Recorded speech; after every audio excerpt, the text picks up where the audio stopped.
Good morning again and welcome to Landmark Chambers webinar, Planning Law Update for Local Authorities Dealing with Appeals. We're delighted to see so many of you joining the session today, and we hope that you will find the presentations and the discussion to be useful and informative. My name is Jacqueline and I'm chairing the session today, and I'll be joined by my colleagues Andrew Parkinson, Matthew Fraser, Nick Grant and Joe Thomas, who I'll formally introduce in a moment. To begin with, just a few housekeeping points to note. Firstly, your microphones are automatically muted, so you do not need to adjust your local settings. Secondly, we very much welcome questions throughout the session. Please submit them via text in the Q&A section, which you should see either at the top or at the bottom of your screens. We will endeavour to answer as many questions as we can at the end of the presentations. The webinar will be recorded and you'll receive a link to the presentation and the recording shortly after the event concludes. And just finally, if your connection is lost at any point during the webinar, we'd invite you to rejoin using the original link that you were sent inviting you to this session. Just before I finish the housekeeping, I'll say it at the end, but just in case I forget, this is the second in a three-part series, and the third webinar in the series will be taking place next Monday at the same time, which will focus on planning challenges. So let me begin by introducing our speakers. Firstly, you'll be hearing this morning from Matthew Fraser, who will be talking on the written representations appeals. Matthew specialises in planning and environmental law. He regularly represents local authorities around the country resisting planning appeals, as well as acting for appellants. He's appeared in a number of recent high-profile planning cases in the High Court, Court of Appeal and the Supreme Court, and he's ranked by the Legal 500 as a rising star in planning law and consistently placed amongst the top barristers in planning law under the age of 35 in the Planning Magazine's annual survey. Then we'll be moving on to Andrew Parkinson, who'll be talking about appeals by hearings. Andrew regularly acts for local planning authorities and appeals, in particular residential appeals, raising issues such as the lack of a 5-year housing land supply, heritage impacts and impacts on the Greenbelt. That's in addition to a busy High Court litigation practice, and his recent cases include appearing for Friends of the Earth in the Supreme Court challenge to Heathrow Airport, raising issues to do with climate change. He's also ranked in Legal 500 and also regularly appears in Planning Magazine's list of the top planning juniors under the age of 35. And then we'll be moving on to a joint presentation from Nick Grant and Joe Thomas. Nick joined Chambers in 2019, and his practice encompasses property, planning, public and costs law. Notable work of his includes a 3-week inquiry unled into a Horsham energy from waste plant and a 4-week inquiry into the Morley Tidal Development Zone project, which is just off Anglesey. And he was also part of the government's team involved in the Heathrow litigation, and it's regularly instructed, amongst others, by the DfT on planning, public and CPO issues arising from major rail projects. Joe Thomas, last but by no means least, is one of our newest tenants. He is already building a busy practice specialising in public, environmental and planning law. He also has a particular interest in infrastructure projects and has most recently been involved in acting for a residents group who are opposed to a large office block development in Lambeth, which has now been called in by the Mayor of London, having previously decided he didn't need to call it in, and he juggles all of that with 2 young children. So without further ado, I will pass on to our speakers.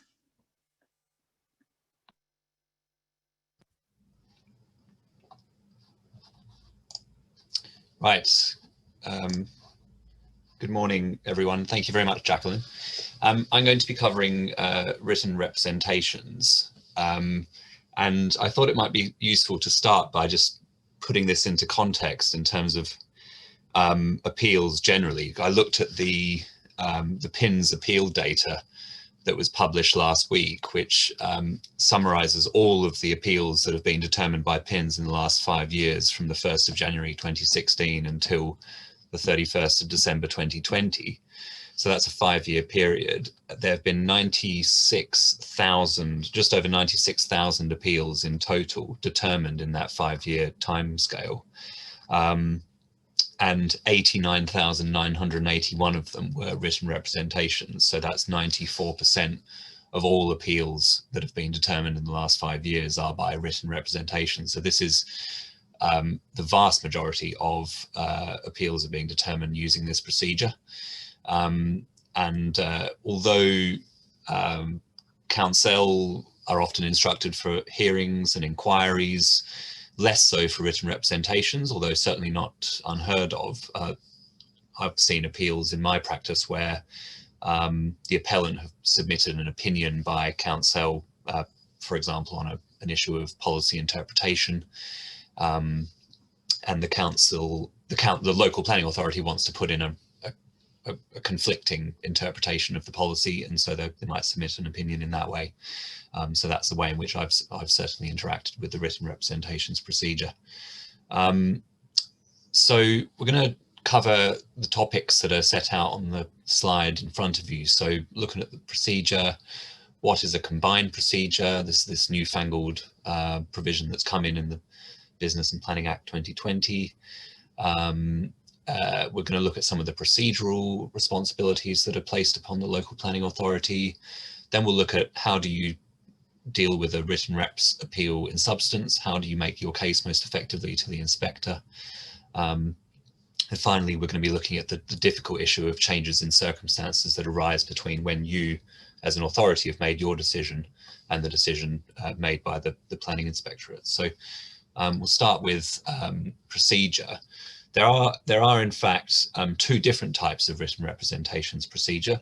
There's part one, which is the householder advertisement and minor commercial appeals written reps procedure, and that's covered by Annex C to the procedural guide. I've set the link here for the procedural guide. It's very frequently updated, so it's worth checking it every time you do an appeal just to see whether it's been updated, and this is the link to the latest version. And then there's part two, written reps procedure, which is for all other appeals that are deemed to be suitable for written representations by the inspectorate that don't fall within the categories that are set out for part one. And I think the key differences, as far as I can see, between part one and part two are that in part one, it's a very, very simplified and limited process whereby there's no timetabled opportunity for the local planning authority to submit a statement of case. You just put in your questionnaire and the application documents. There's also no timetabled opportunity for interested people to comment on the appeal. They obviously will have had an opportunity to comment at the application stage, but there's no freestanding opportunity for them to do so in the appeal. And finally, related to that, there's no opportunity for the appellant to respond to the LPA's case or representations made by interested parties. Okay, so now we'll look at this issue of the combined procedure. So this has come about through Section 20 of the Business and Planning Act. The aim is to, as I said on the slide, to provide greater flexibility in combining different appeal procedures. And so what PINs have said basically is that we might decide initially to deal with an appeal through a hearing or an inquiry, but as the appeal progresses and as the issues change and narrow and agreement is reached between the parties, it might be possible to convert or hive off a particular issue to be dealt with through, for example, written representations. In terms of providing guidance on the combined procedure in the context of written representations appeals, it's not normal for you to be in a written reps appeal and then to have one particular aspect of it hived off into a hearing. It usually goes the other way. But what you might get is a written representations appeal, which suddenly starts to balloon into something a bit more complicated. And so the inspectorate might at that stage convert the procedure into either an inquiry or a hearing procedure, and then divide off some aspect of that into written representations, if that makes sense. So it will be very interesting to see how popular this combined procedure becomes, I'm already seeing it in some of my inquiry and hearings appeals. So it's certainly one to keep an eye on, whether that opportunity to flexibly introduce combined procedure is taken up by PINs. Procedural responsibilities. So this really just applies for the Part 2 written procedure for written reps. So the first is that within 1 week of the quote-unquote start date, interested persons, as defined by Regulation 6 of the 2009 regulations. So what are interested persons? Just to summarize, they're basically people who were either notified or consulted upon at the application stage, or it's anybody else who's made any representations to the local planning authority in the course of them making their decision. They need to be notified of the appeal, and they also need to be told about the deadline for making any representations, and they also should be told that any of the representations they've already made to date, i.e. for the application, will be automatically forwarded on to the inspector rather than them having to make their representations again. There is a model notification letter that's at D.3.2, and I'm probably teaching most of our viewers to suck eggs, but it really is quite important to get this right. And I have seen cases where there has been a failure to notify. In the context of a hearing or an inquiry, it can result in an adjournment and a cost application against the local planning authority. And in the context of written reps, it might not be discovered until after the decision is made. By which time there's then a ground of challenge by an aggrieved person against the decision in the High Court. So it's really important to get this right. So that's one thing, that's notifying. The other thing is just, it's an important aspect of the transparency of the procedure, that all of the appeal documents involved in the particular appeal that you're dealing with are made available online and or in the council's own offices. Obviously in the current climate, online is really the only way forward, because council offices are not generally, well, certainly parts of them are not open to the public. But it's really important to make sure that the documents are online, for the obvious reason that it enables third parties to make effective representations. So that's the procedural responsibilities. In terms of making your case, in a majority of written reps appeals, they'll be so straightforward that you don't really need to do anything other than complete the appeal questionnaire and provide the supporting documents. And you won't necessarily feel the need to put in a statement of case. There's no obligation to do so. And indeed, for most simple cases where the appellant's not kind of bringing any new material to the fore for their appeal, they're not changing the way they're putting their case, they're not trying to amend the scheme in a way that complies with the Wheatcroft principles, it might be possible to just say, you know, we've said why we refuse the application in our officer's report, and that's that can stand as our statement of case effectively. However, there will be cases where the authority takes the view that maybe because the appellant's changing the way they're putting the case, or they've put in a really detailed statement of case themselves, that the authority might think, actually, I think we ought to, in this situation, put in our own written statement of case that brings everything together and explains why we consider the appeal should be dismissed.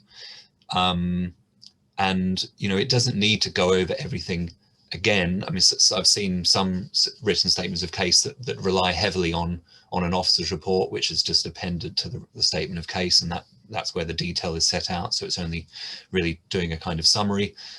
Other approaches like to just bring everything in so that the inspector's only got a single document to look at, and they can take that as the main touchstone of the authority's position. I think there's much to be said for both approaches. I don't think there's one that should be chosen over the other necessarily. It will depend on how complex the appeal is, what the issues are. But if you are putting in a statement of case, I mean, again, there's no right or wrong answer to how it should be structured. This is really only my preference. It's certainly what I've recommended if I've ever been asked to advise on how I think a statement of case should be structured. There are no great surprises, starting with your introduction, where you just set the scene, then you describe the site and the context, set out the planning history so far as that's relevant, describe the appeal proposal, set out all the relevant policies, deal with your reasons for refusal and any further argument that you want to make in relation to them, and then you conduct your overall planning balance at the end. And that's really all there is to it in terms of statement of case. That there will be variations. There will be some cases where a different structure is preferable, but that's certainly my kind of initial instinct as to what the structure should look like.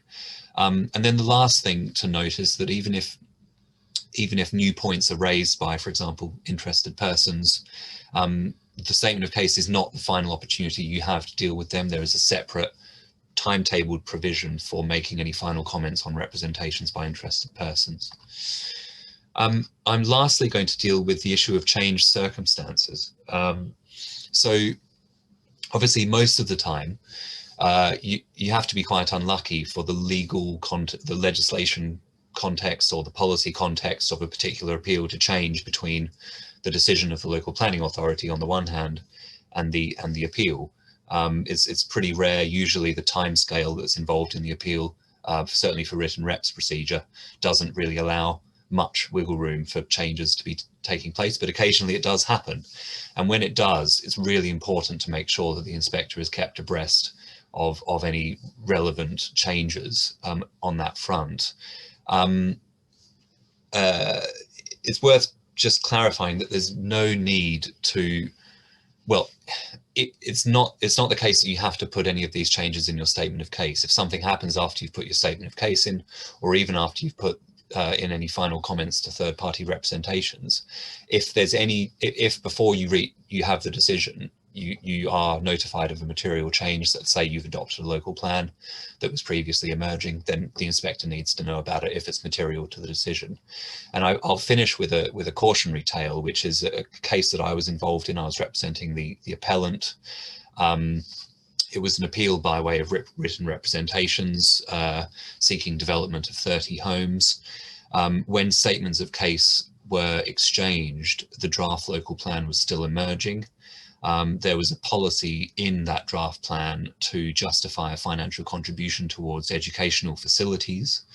The inspector allowed the appeal and granted permission for the homes without the education contribution, finding that it hadn't been properly justified by the local planning authority. And unbeknownst to the inspector, the local plan had been adopted a week before the decision was published. But the local planning authority hadn't informed the inspector of this development before the decision was taken. They then sought to challenge the decision in the High Court on the basis that it had failed to comply with Section 38(6) of the Planning and Compulsory Purchase Act 2004, because the education policy had been treated as an emerging policy rather than an adopted one. So there'd been a failure to determine the application in accordance with the development plan. And the challenge was refused permission by the High Court, so it didn't even get to the substantive stage. And what part of the reasoning that the judge relied on was the duty in the procedural guide. You'll see it at Annex B and also the paragraphs 1.7 to 1.9, where the duty is firmly placed on the local planning authority to bring to the inspector's attention any material changes in policy that take place. And the inspector is entitled to proceed upon the material they have in front of them in the appeal.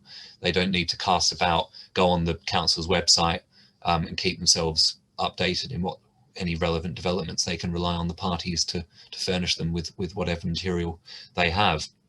And another of the problems that was encountered by the inspector is that they'd only been provided with part of the relevant policy material. So there was only part of the education policy provided to them, not the whole thing. And the inspector relied on that to say that it wasn't justified. So I think it's another important take-home point is provide all of the relevant policy material to the inspector to help them make their decision. Don't expect them to look anything up online. It has to be in the papers that have been submitted by the LPA for the appeal. So hopefully that's a helpful cautionary tale to finish with. And I'll now pass over to Andrew Parkinson, who's going to consider hearings. Thank you, and good morning, everyone. As Matt says, I'm going to be talking about opposing appeals by hearings. So in terms of topics, I'm going to start by quickly running through the procedure, then the theory and the reality of how hearings often go. And then I'm going to spend most of my time on practical tips on how to present your case most effectively at a hearing. So if we start off with the procedure, I've set out the key sources that set out and explain the procedure, and I think the most user-friendly of which is the procedural guide on planning appeals, and Annex E in particular deals with hearings. I put the regulations there for completeness, but really everything in the regulations is contained and explained within the procedural guide. As Matt's mentioned, the Business and Planning Act introduces a new combined procedure which gives inspectors much more flexibility about the procedure to be adopted. So elements of a hearing may be hived off to written reps, but also elements of an inquiry may be dealt with through roundtable sessions. And topic-based roundtable sessions have been a feature of planning inquiries for about 18 months now, following the Roswell review. Much of what I say about hearings applies to roundtable sessions at an inquiry, which are basically mini hearings within the inquiry context. I think it's worth mentioning there that when an appeal has been dealt with through an inquiry, it's normally at the CMC that the inspector will decide on whether topics should be dealt with through the formal giving of evidence or through a roundtable format. And the CMC is normally before the evidence has been exchanged. And then it's quite difficult to change an inspector's mind once they've decided that a particular topic should be dealt with through a roundtable session. So if you think there's an advantage in a particular topic being dealt with through a roundtable session rather than through evidence as an inquiry, it's worth turning up at the CMC with reasons why. And in summary, I think roundtable sessions are normally suitable where there's no detailed technical evidence or complex issues of policy interpretation. So for example, landscape evidence now is routinely dealt with at inquiries through roundtable sessions for that reason. In terms of the key stages for a hearing, I've set them out on this slide. I'll just rattle through them quite quickly because I know this will be familiar. So on receipt of the appeal documents, PIN sets the start date. And then 1 week from the start date, the council sends its completed questionnaire and supporting documents and writes to interested people about the appeal, which Matt has already discussed.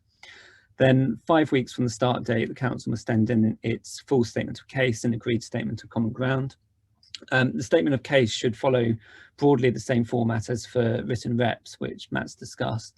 But I'll come back to the statement of common ground in a minute, as I think that's particularly important when appeals proceeding by way of hearing. PINs then consider whether a combined procedure would be appropriate. So, as I've said, when dealing with an appeal by way of a hearing, that would mean dealing with some elements through written reps, and there's an opportunity to make representations on this. And then finally, confirmation of the hearing date, and that's normally within 10 weeks of the start date. So, in terms of the theory of how hearings should go, the procedural guide describes a hearing as an inquisitorial process led by the inspector, who identifies the issues for discussion based on the evidence received and any representations made. And when they were introduced, I think there was a concern that hearings would lead to a less than thorough examination of the issues. And I've set out there a quote from the Dyson case, where Lord Justice Pill said that a hearing must not become so relaxed that the rigorous examination essential to the determination of difficult questions may be diluted. The absence of an accusatorial procedure places an inquisitorial burden upon an inspector.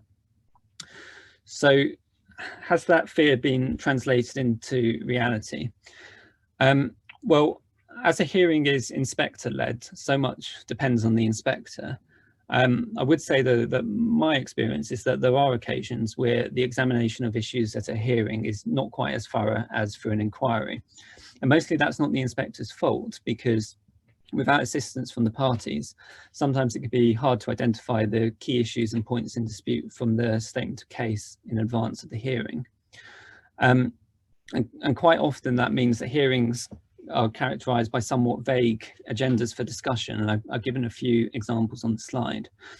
And rather than the inspector taking on an inquisitorial role for each topic, it can tend to slip into the inspector asking the appellant to set out their case on the topic, then asking the counsel to respond, and then giving the appellant the final word. with little in the way of sort of probing questions from the inspector. So you can get a sort of consecutive speeches type approach where each side makes a short speech setting out their position on each topic on the agenda, and then you move on to the next topic. So with that in mind, I've set out some practical tips on how to most effectively present cases at hearing and avoid slipping into that type of approach. And I think many of these won't come as a surprise, and I'm sure many are already well-established practices that everyone does. But I thought it'd be helpful to go through just in case there's one or two points in there that might help. So the first is to arrive early. Obviously that doesn't really apply to virtual hearings, but when we eventually get back to in-person hearings, my experience is that a number of inspectors put out their agenda on the table when they arrive at the hearing venue, which is often at 9 o'clock. And getting there early gives a head start on any unexpected issues raised in the agenda. For example, I had a hearing once where the inspector raised a legal point about the Section 106 that neither party had thought of, and it was the first item on the agenda. Getting there early meant I had time to sort of log on to the planning encyclopedia on my phone and work out what I was going to say. So it's always a good idea to get there early just in case that happens. Then the second is the importance of the statement of common ground. And I think really the statement of common ground is vitally important for a hearing or for a roundtable session at an inquiry. Often the first draft will be done by the appellant, and quite often it's just a sort of lazy cut and paste of their statement of case or proof. And understandably, from the counsel's point of view, the focus is normally on taking out everything in it that can't be agreed, and often there's a lot that can't be agreed. But I think there's two main problems with this approach. The first is that you can end up with a sort of fairly sanitized and at times not that helpful document that simply sets out some fairly basic facts that don't really take anyone, and in particular the inspector, very far. And even that can be based on facts that the appellant wants to be agreed. So I think it's important to force the appellant to agree facts that don't help its case as well, and where it won't agree, get them to set out reasons why.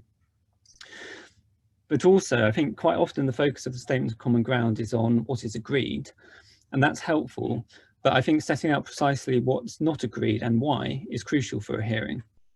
So often the statement of common ground will say, for example, the parties disagree over whether the development will be harmful to nearby heritage assets. And to take that example, I think in my view, it's important to break that down a lot more. So what is not agreed? Is it the nature of the historical significance of those assets? Is it the degree of harm? And if so, what aspects of harm are not agreed? And what disputes of fact or evidence will the inspector need to resolve to reach a judgment on that? And I think avoiding these sort of common pitfalls with a statement of common ground will help secure a favourable outcome at the hearing. So having a full and comprehensive statement of common ground which sets out not just the agreed facts which assist the appellant, but also those that assist you, will mean that you don't have to spend time at the hearing rehearsing the facts that support the counsel's case, but also really drilling down into the statement of common ground on the issues that are in dispute and why they're in dispute means that the inspector's agenda for discussion is likely to be far more focused on the points that need to be resolved. And inspectors are far more likely to prepare questions for the hearing with those in mind, and to avoid the kind of taking turns to make speeches type of hearing that isn't particularly effective. And it also helps focus your preparation for the hearing on the issues that are likely to come up, because a statement of common ground that really focuses on what is not in dispute and why is then likely to form the agenda for the inspector's discussion at the hearing. And the third tip is to ask questions. So hearings differ from an inquiry in that there's no formal cross-examination. However, that doesn't mean that you can't ask questions of the other side through the inspector. And I think most inspectors are very open to this, provided that it's used sparingly, so 1 or 2 questions per hearing. And they're best used to clarify factual disputes. So I don't know if a witness has actually ever visited the site, or to get the other side to concede the consequence of the inspector making certain findings. So, for example, if there's a dispute about how a policy should be interpreted, where appropriate, a question could be used to get the other side to agree that it's common ground that if the inspector accepts the council's interpretation of the policy, it's common ground that it's being breached. The fourth tip I would give is to really focus at the hearing on where you can add value over and above what you've said in your statement of case or proof. The inspector will have read the statements of case or proofs if this is a round table session as part of an inquiry, and will reread them before the decision. So there's little to be gained in repeating in different words what's already in these documents. But what the inspector may not have had time to do is to delve into the detail of the appendices. So it's useful to focus on anything helpful in your appendices or the other sides that the inspector may not have picked up in their pre-reading.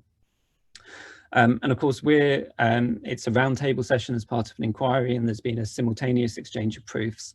There's likely to be lots of things raised in the other side's proof that you haven't directly addressed in yours, and the roundtable session is an opportunity to focus and respond to those new points that have been raised.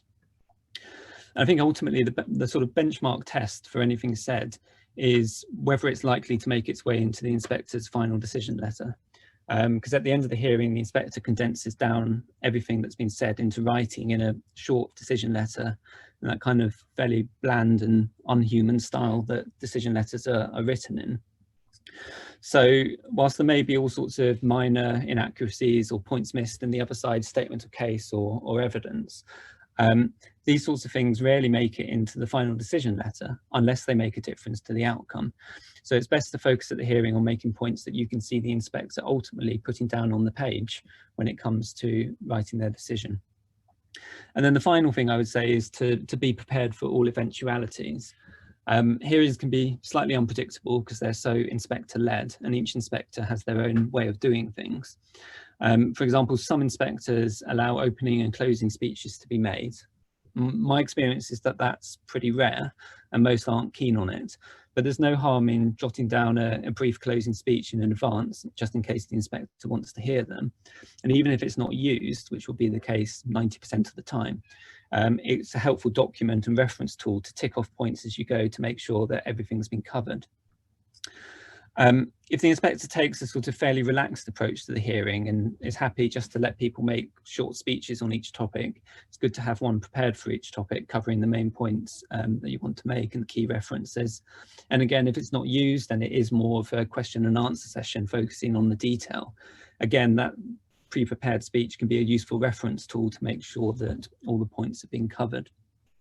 And then the final thing I would say is I think it's important to remember that whilst a hearing is inspector-led, both parties are entitled to raise matters which aren't covered by the inspector's agenda. And normally the inspector will ask the parties at the end if there's anything else they want to say or add. But if the inspector doesn't, and there is something important to your case that needs to be discussed, you're fully entitled to raise it with the inspector at that point. So that's a quick rattle through hearings and how to most effectively present your case. I'm going to now hand over to Nick and Joe, who are going to be dealing with the topic of costs. Thanks very much, Andrew. I'm going to be starting off. I'm going to be looking at the sort of framework and the policy framework, and then Nick's going to take over and take you through some more of the practical points. Okay. So here is the legislative and policy framework on costs being awarded. I don't intend to sort of read this out for you, but should you want to download the presentation, it's there available for you. Okay, but the starting point is that there is a general broad power to award costs. However, that is circumscribed by the PPG, which prescribes in much more detail about when costs can and should be awarded. So first question is what type of cases can costs be awarded? And essentially the rule of thumb is pretty much any planning proceedings. Now I've done the main ones there for you. However, the government has produced a sort of a thorough list of illustrative list of cases types for which costs are available, and I've included the link there if you get a chance to download this presentation. But that's got about 30 different types of planning proceedings that costs can be awarded in. So the first question is, the second question is who can apply for costs and what sort of costs can be awarded. So both the appellant and the local planning authority can apply for costs. In addition, and this includes sort of Rule 6 parties, interested parties and statutory consultees can be awarded costs and can have costs awarded against them. And the second sort of take-home point from this slide is that costs do not depend on the outcome of the appeal. And as a consequence of that, costs can be awarded against the successful party. So even if you are successful in your appeal, if your behaviour has not been up to scratch, you can still have costs awarded against you. Now, costs are can be awarded on a full basis, but they are much more likely to be awarded on a partial basis. So, for example, they could be awarded on relation to one ground, 1 day of the hearing if your witness doesn't show up without good reason, or the behaviour of one particular witness. And sort of doing my survey of the cases, they were predominantly awarded on a partial basis when they were awarded. So the fundamental question is, when will costs be awarded? Okay. Now, the starting point, as I'm sure you're all aware, is that parties are to meet their own expenses. Costs do not, as a rule, follow the result. However, the party can have costs awarded against them if they have firstly behaved unreasonably, and this has directly caused another party to incur unnecessary and wasted expense, and this may be result in an award of costs. So there's sort of three parts I want to draw out there. There's got to be behaviour that is unreasonable, and this has got to have a direct cause on unnecessary and wasted expense, and there is still a residual discretion, even if those two tests are met, to not award costs. So, for example, extenuating circumstances can be taken into account, even if a party has behaved unreasonably. So let's have a look at that first limb, behaving unreasonably. Now, lawyers obviously use the word unreasonable in a slightly different sense to its standard use, which is when we talk about Wednesbury unreasonableness. But where we're talking about the award of costs, it is what is the ordinary sense of the word, is that someone has behaved unreasonably, unselfishly, been late, all of those things. So we're looking at sort of, it's a very sort of a value judgment term in whether or not someone has behaved unreasonably. And that can be sort of broken down into two subparts, in that there's procedural unreasonable behaviour and substantive unreasonable behaviour. Procedural unreasonable behaviour is your typical things like failure to meet deadlines, failure of a witness to attend, failure to prepare for a result, failure to prepare, and which results in an adjournment, failing to attempt to resolve statements of common ground, and then withdrawing an application without good reason at very late notice. These are all sort of procedural behaviours that can result in a cost award against you. And then you've equally got unreasonable substantive behaviour, which is essentially running costs which have no legal basis or no evidence. And this was my very, very first case of pupillage. On my first day, I accompanied my supervisor, and he applied for costs on the basis that the local planning authority had run an argument that had no legal basis, and was successful in that case. Okay. And then finally, the final point I want to make on this behaviour on this limb about behaving unreasonably is that unreasonable behaviour during the whole planning application process will be taken into account. So the unreasonable behaviour during the actual planning application can be taken into account in an award of costs. And these are some of the examples I found from the inspector's training manual. Non-compliance with procedural requirements, nothing surprising there. Failure to substantiate a stated reason for refusal, so a substantive unreasonable behaviour for lack of evidence. Planning authorities clearly failing to have regard for their own policy or the government's policy. Appellants pursuing a clear no-hope case, and the example given from the inspector's training manual was a greenbelt case without even grappling with the consideration of whether or not there were very special circumstances. And then finally, and I think this one actually comes up surprisingly frequently, is when there's a late withdrawal of an appeal or late cancellation, etc., etc. And I know Nick's going to pick up on this point, but where you know that you're going to withdraw, it's far better to ask permission to withdraw early on than ask for forgiveness for withdrawing late on. And then the final part of the limb, the second limb, is that that behaviour must result in unnecessary or wasted costs. So the behaviour in itself isn't enough to get costs awarded to you. You've got to demonstrate that it's led to unreasonable or wasted costs. So in terms of evidence, you've got to sort of keep track of how each element of your case relates to a particular aspect of it, because the obligation is to clearly demonstrate that the unreasonable behaviour has resulted in unnecessary or wasted expense. So, for example, if you have instructed an expert witness in a particular ground that was dropped at the last minute, then you can pick up that, make a claim for that cost because it was wasted and unnecessary, and the behaviour of the other side has led to that cost.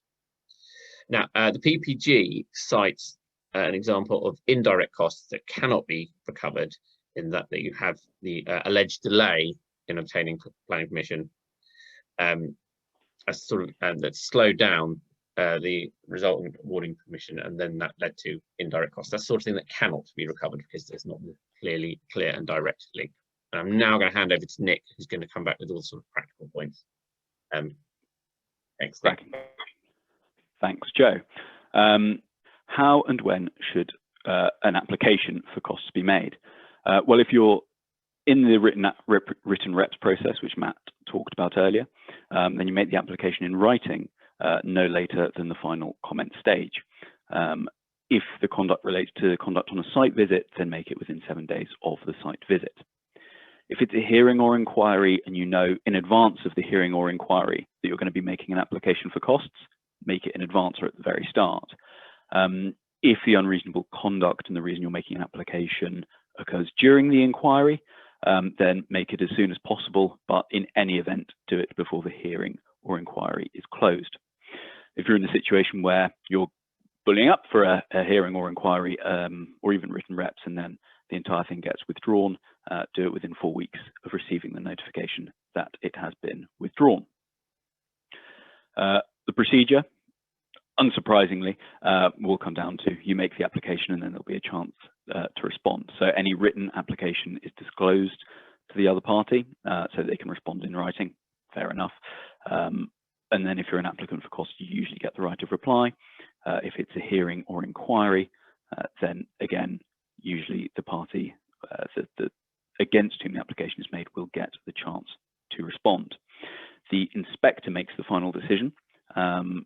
He may award costs without an application, so be aware of that. And usually he'll send down, or he'll give his decision and then his reasons in writing. That becomes quite important at the next stage, which is appeals and enforcement. If you're unhappy with the fact that costs have been awarded and you try and JR that, it's probably going to be fairly unsuccessful. Costs awards are discretionary, so a lot hangs in what the inspector, a lot of deference, is given to what the inspector says. Ex parte LP Ealing is sort of the key case on this. There was another one called Swale BC, which came down last year, and when these slides come out, I'll make sure the reference is in that too. Once the planning inspectorate has made its award of costs, it has no further role in the process. So what happens next? Well, either the parties try and negotiate and agree arrangements for costs and payment, or if they can't agree, then the receiving party, that's the one who wants the money, makes an application to the High Court. Now, Maiden, which is a case that you, Maiden London Limited, which is a case that you have on your screen, is a really helpful walkthrough of that process. So you apply to the High Court under Section 250, or ask for an award under Section 250, which Joe outlined earlier, and ask for the costs award made by the Secretary of State or PINS inspector to become an enforceable costs award. That then goes to detailed assessment if the costs aren't agreed. Now, detailed assessment, I'm conscious that the overlap between planners and cost lawyers is fairly minimal, possibly even non-existent, say for a few of us who practice in both. But detailed assessment is the stage that you go to after sort of any serious piece of litigation, where the other side presents their bill of costs and you as the paying party gets to dispute that, and it'll go before, say, a Chancery Master or the Senior Courts Costs Office, and they will go through and undertake an assessment. This is particularly important, I think. Not a lot of LPAs seem to know that process exists, and the reason that's important is because often, as many of you will know, developers or those who've instructed a particularly expensive team will use the threat of costs awards to try and discipline LPAs or Rule 6 parties. Often, if a costs award is made, then the paying party, so say the LPA or the Rule 6, gets very nervous because there's a huge brief fee on the other side and a lot of very expensive experts, and then they'll make an offer to try and make it go away. I've seen a couple of these cases recently, and it's certainly in my view, the local planning authorities tend to be making very generous offers, offers which perhaps they wouldn't necessarily be forced to pay if it did go to detailed assessment. So that brings me on to my next slide, which is I just want to explain a little bit about the principles of costs recovery. These are the same principles you see if you're doing cost recovery again, let's say after a property case, and they do apply here. The Made in London case made that very clear. So really there are three things to consider. The first is what costs are recoverable, and not every piece of expenditure even can go into the costs of recoverable costs. This has been outlined and discussed in Deutsche Bank AG and Vic. The Westlaw references on the slide. This is a decision of the Senior Courts Costs Office, and it goes through in really quite helpful detail what costs generally are recoverable. Are they of use and service in the claim? Are they relevant to an issue? And was the need for the work attributed to the paying party's act or omissions? There's specific points there for the extent to which employees' costs can be recoverable, which are helpful for those who say have in-house planners. And general management time. Again, there are limits on what sort of general management time is recoverable. You've got to establish the extent of staff time, that it caused significant disruption to the business, and that the loss can be shown in terms of sort of lost revenue. So again, if, say, your local planning authority and the developer on the other side has decided that its entire board of directors had to be present for all of the inquiry, that's challengeable. You don't have to pay all those costs. So do be willing to sort of push back on that. Once you have figured out sort of what costs are potentially recoverable, what goes into the pot, then there are two bases of assessments on which these costs are assessed. Now, these are known as the indemnity basis and the standard basis. Usually, planning awards are made on the standard basis. I'm not sure inspectors know about the indemnity basis. On the standard basis, any costs have to be both reasonably incurred and reasonable in amount, and then proportionate to the outcome of the proceedings. And I'll go through those in a minute. If you're on the indemnity basis, which is a higher cost award, so you use that if you've been really, really bad, then you only have the reasonableness check. You don't have the proportionality check. As a general rule of thumb, if you're looking at the proportionality basis, you'd expect to recover maybe 60% of costs. If you're looking at the indemnity basis, it goes up to sort of 80%. Where a particular item is borderline and it could go either way. If you're on the proportionate basis, you decide it in favor of the paying party. So it's like, it could go either way. You don't have to pay it. Again, on the indemnity basis, it's the other way. Could go either way. I'm afraid you've got to pay it. So reasonableness, then, I'll move on to these two components, and this is necessarily a really high-level overview. Reasonableness is assessed at the time the cost is incurred. So is it reasonably incurred? Is it reasonable in amount? Now, the thing you often see in sort of private law litigation is if you've got a really bog-standard property problem for a flat in Norfolk, where there are perfectly good sort of local solicitors, do you need to instruct a City of London law firm to handle this litigation? And the answer is usually no. So that's the first thing. Look at who they've instructed. I've put on there a reasonable brief fee, obviously a matter very close to my heart, particularly given, I think, the reputation some extremely good planning silks have. And in Simpson's Motor Sales, they set the standard as what a hypothetical counsel who was capable of conducting the case effectively, but wouldn't insist on higher fees, sometimes demanded by counsel of preeminent reputation, would be content to take. So what does that mean? Well, if you've got say a planning appeal and you as the LPA have issued this, you've issued a defective notice. It's something that frankly somebody of fairly junior could have picked up on the other side, and that would have got rid of this entire appeal. and the developer has decided that it's going to instruct the #1 planning silk in the country, charging £30 million a day for a half-day hearing, you can legitimately go back and say, hang on, yes, we made a mistake, but somebody in their first year of practice could have picked this up. So actually, we're not going to pay the brief fee. We're going to limit it to that. What the cost masters will do in the end, who knows? But it's a really good argument you can run and something that I think LPAs need to be aware of. You then get to proportionality. Now, this is assessed at the very end of proceedings. Hindsight, as we all know, is 20/20. So you look at what costs were incurred and did they bear a reasonable relationship to what was in issue, the sums in issue, the complexity of the litigation, and any additional work generated. So again, let's take my example of an entire appeal launched on the basis of a defective notice. Yes, you got that wrong, but if the LPA also missed it, if the developer also missed it, instructed a big silk, huge team, it was a 5-day hearing, and actually it's the inspector that picked this up and said, well, hang on, this is a short notice point. Again, is all of that big silk, that big team, is that proportionate to what actually turned this case a defective notice? No, probably not.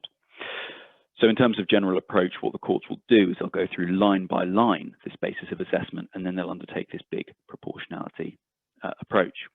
So that's necessarily very quick, very high level, but I wanted to put that front and center of you as LPA's minds, because as I said, I see a lot of cases where offers are being made. I think very generous offers are being made. And actually, even if you've got a cost award against you, the game's not over, and there is a good basis to fight back and try and negotiate a lot harder than I think I've seen a lot of LPAs currently doing. So, final messages, wrapping that all up.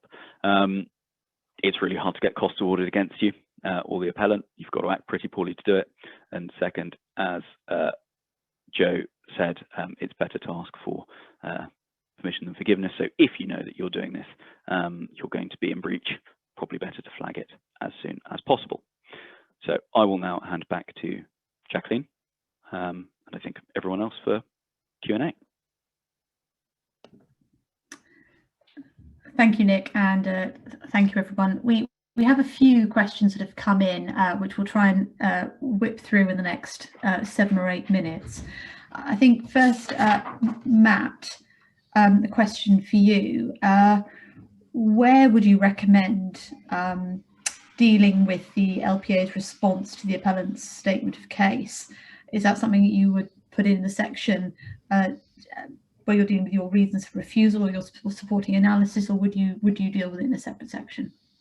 I think it's a good question. I don't think you need a separate section. I think that it really is performing the same function as if you were going through it in terms of your reasons for refusal. Reasons for refusal can be a useful structure for dealing with a statement of case. I mean, typically a statement of case by the appellant will say, okay, this is our response to reason for refusal 1. This is our response to 2, 3, and 4. So I think you could really just substitute or rename that whole section as, you know, LPA response to the appellant statement of case, rather than having a reason for refusal section and then going on to deal with the response. I hope that's helpful. Thanks, Matt. Andrew, a query that perhaps is relevant to some of the matters you were discussing, as well as something that Matt was talking about. When do you think it would be appropriate to make use of the new combined procedural approach to deal with some issues at a hearing through written reps rather than round table? So I think that the main difference between hearing and written reps is that you need a hearing where the evidence needs to be tested through questioning. So that's really the benchmark test for whether a particular issue is suitable to be hived off to written reps. So for example, if you have a dispute that turns purely on matters of judgment, so for example, landscape and visual impacts, where the methodology is agreed, but there's just a dispute about the nature of the impacts, which ultimately is something that the inspector can see for themselves on the site visit. I think that would be suitable to be dealt with through written reps, because there's no need for questioning. Ditto section 106 and still compliance. I think in a straightforward case that could be dealt with through written reps. I think the only thing to be careful of is that it's important that any issue sort of hived off to written reps is genuinely self-contained. So for example, if you have reasons for refusal relating to both trees and landscape, character and appearance, it may not be sensible to deal with one through a hearing but the other through written reps, because they overlap. So yeah, I mean, the main thing is, does it need to be challenged through questioning, and if it doesn't, written reps could be appropriate. Thanks, Andrew. And on the cost point, Nick, Joe, I'll leave it to you which one wants to respond to this. Pertinent question: how far can officers or legal advisors go at a committee hearing or prior to committee stage on a planning application in warning councillors about the danger of a potential cost award, without there being a danger of somebody saying, well, the council have regard to immaterial considerations here, because this was actually motivated by a desire to avoid a cost award rather than the real planning merits of the proposal? I'm happy to come back on that, Jacqueline. I mean, the spectre of a costs award is not a stick with which to beat the committee into line. As Joe's gone through, you have to work quite hard to get an award of costs against you. It can be awarded against a successful party, and even if you lose on appeal, it doesn't mean the LPA is being unreasonable. So I wouldn't go too far with the cost point. I think the point was made actually in your setup to the question, which is it has to be made on sort of defensible planning merits. There's no harm in saying this could go to an inquiry, and if it's found, you know, that there is absolutely zero planning or legal merit to this whatsoever, then a cost award could be made. But I wouldn't go with a sort of, the world will end, they'll instruct a huge silk with a big team and will end up being liable for hundreds of thousands of pounds. It's simply one of the implications if it's an entirely indefensible decision, but I wouldn't put it sort of higher than that, and I certainly wouldn't focus on it.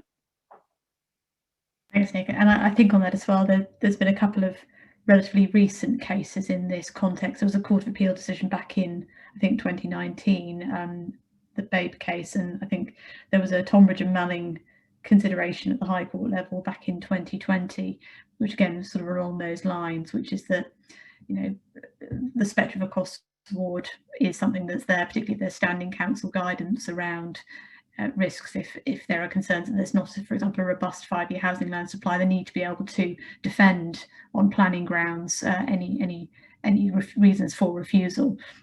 But it looks like from those cases that the courts aren't particularly inclined to say, well, just warning officers, warning committee members that the reasons for refusing have to be substantiated and be able to be defended, and there are risks of cost awards if that's not the case. That doesn't seem to be enough in and of itself to mean that you're into the territory of the council having taken into account immaterial consideration. But I think those cases are quite useful in terms of setting out what was said in those reports and why the courts considered that to be on the right line, as it were.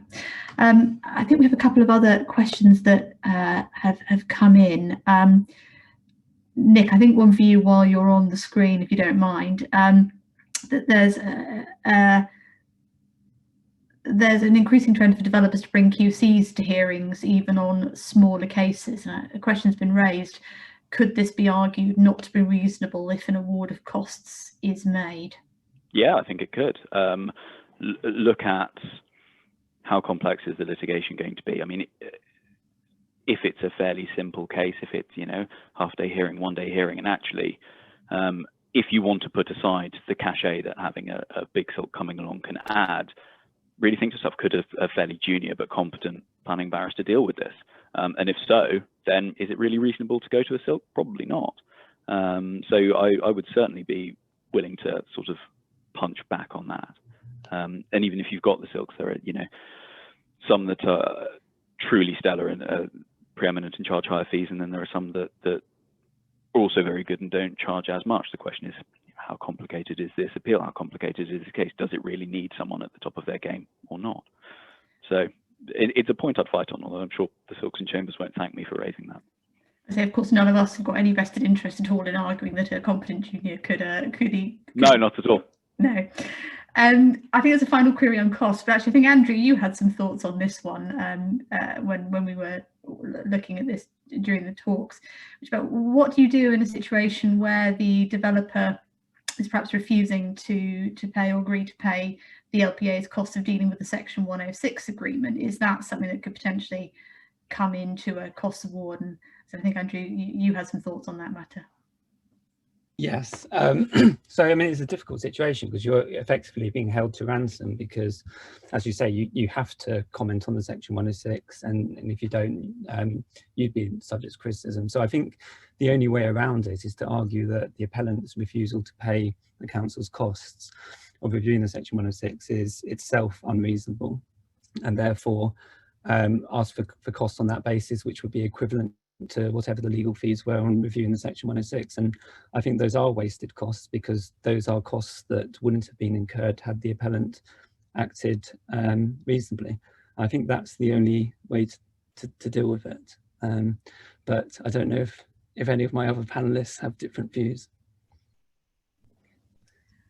I'm seeing a radio silence on that, but Okay. I agree with you. I think my thought when looking at that was you're going to have to do a little bit of thinking about how you get it into the second limb of the cost test, which is costs that have been wasted or unreasonably incurred, but for the behaviour. But I'm sure that a very competent junior could always find their way around articulating that case if needs be.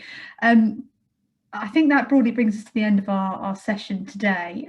Thank you, everybody, for attending. Thank you to all our speakers for your presentations. We really hope you found that helpful or informative.